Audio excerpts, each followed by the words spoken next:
आपको शर्म नहीं आती? आपकी छोटी बहन जो है मुख्यमंत्री की बहन है और बहन होकर चाय की दुकान चलाती हैं, इन हालतों में रहती हैं। 30 साल उन्होंने आपको राखी नहीं बांधी। यही अंतर है एक योगी और एक सांसारिक मनुष्य में।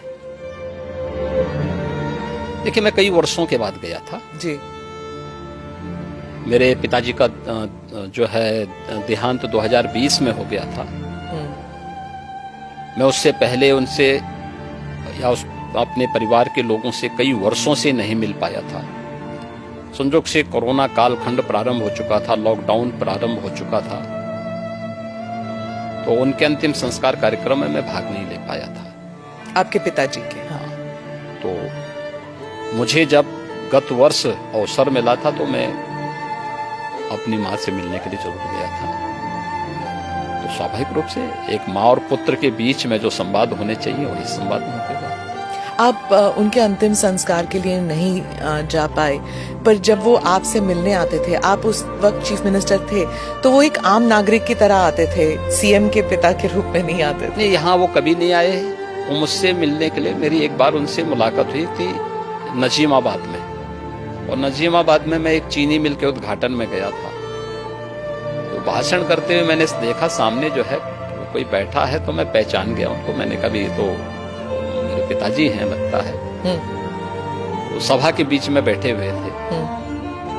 तो फिर मैंने सभा समाप्त होने के बाद अपने साथ के कुछ लोगों से कहा, मैंने कहा देखो यार वो आए हैं तो उनको बुलाओ, थोड़ा मुलाकात करते हैं। तो तब मेरी मुलाकात हुई थी। जी। आपकी छोटी बहन जो है उन्होंने एक इंटरव्यू में कहा था कि 30 साल उन्होंने आपको राखी नहीं बांधी। 2022 में एक इंटरव्यू में उन्होंने कहा कि कई वर्ष पहले जब उन्हें पता लगा कि आप घर छोड़ के आप योगी बनने के लिए निकले हैं, तो उन्होंने कहा कि वो भिक्षा मांगने वाले संतों में आपको ढूंढ रही थी और मिले नहीं आप उन्हें। बहुत मुश्किल हुआ होगा ना उन्हें? देखिए, ये सबके जीवन में आता है, लेकिन मुझे लगता है कि इन चीजों को हमें जो है केवल अपने स्वयं के स्मरण के लिए रखना चाहिए, और स्वाभाविक रूप से सबके जीवन में आता है। कई वर्षों के बाद जो है इस चीजें चलती रहती हैं। मुझे लगता है यही जीवन है। योगी के मुख्यमंत्री बनने के बाद कई लोग कहते थे कि आपको शर्म नहीं आती? आप मुख्यमंत्री की बहन है और बहन होकर आप चाय की दुकान चलाती हैं, इन हालतों में रहती हैं। मैं उनको एक ही बात कहूंगी, मैं गरीब हूं, ये मेरा नसीब है। शर्म तब आनी चाहिए जब आप कोई गंदा काम कर रहे हो, किसी के हक का छीन कर खा रहे हो। मैं तो मेहनत करके अपनी गुजर बसर करती हूँ। ठीक बात है। देखिए,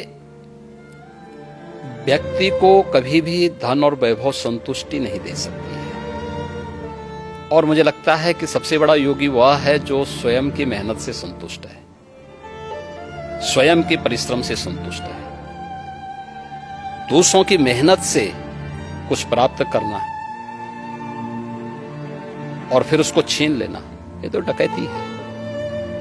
उसके अलग अलग रूप देख सकते हैं हम समाज में, और मुझे लगता है सबसे निंदनीय कर्म यही है। और यही अंतर है एक योगी और एक सांसारिक मनुष्य में।